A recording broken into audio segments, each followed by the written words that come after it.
started out like this, confusion and pain that I refused to let go. I questioned who would I be without the pain, like the verse Matthew 5:25. You are the salt of the earth, but if the salt loses its flavor, how shall it be seasoned? I'm Emily Coates, and I'm here to share my story, how God saved my life.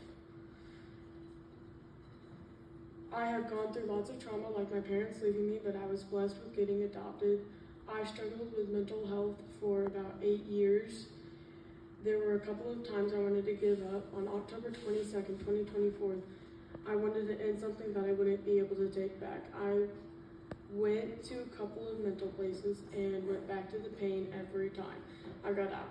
I questioned who I would be if I got better, if I was happy. That night, I almost succeeded, then I stopped. It was weird. I wanted to do it so bad, I was planning on it for a year. I don't know why I stopped. That was my first sign of confusion, like someone was trying to guide me.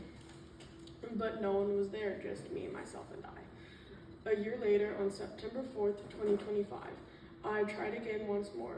I stopped. I didn't know why I stopped until January 24th, 2026.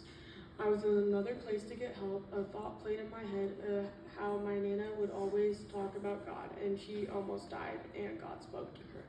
I'll admit it, I found it really annoying, but I never actually told her that.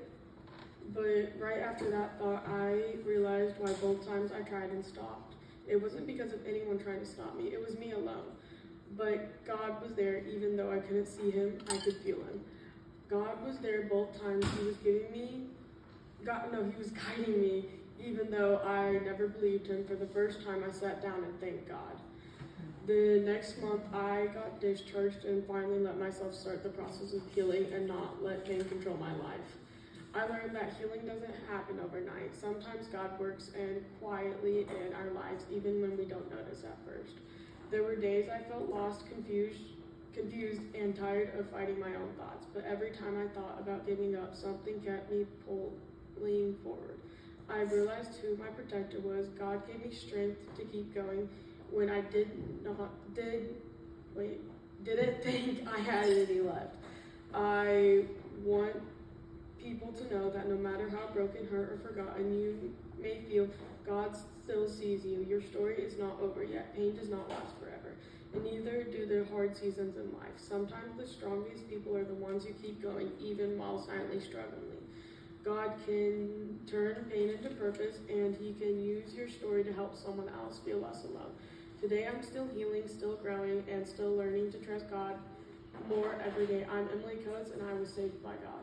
Thank you, God, Anna, and everyone surrounded by me. Matthew 2:15, the voice of one crying in the wilderness, prepare the way of the Lord, make his path straight. The end.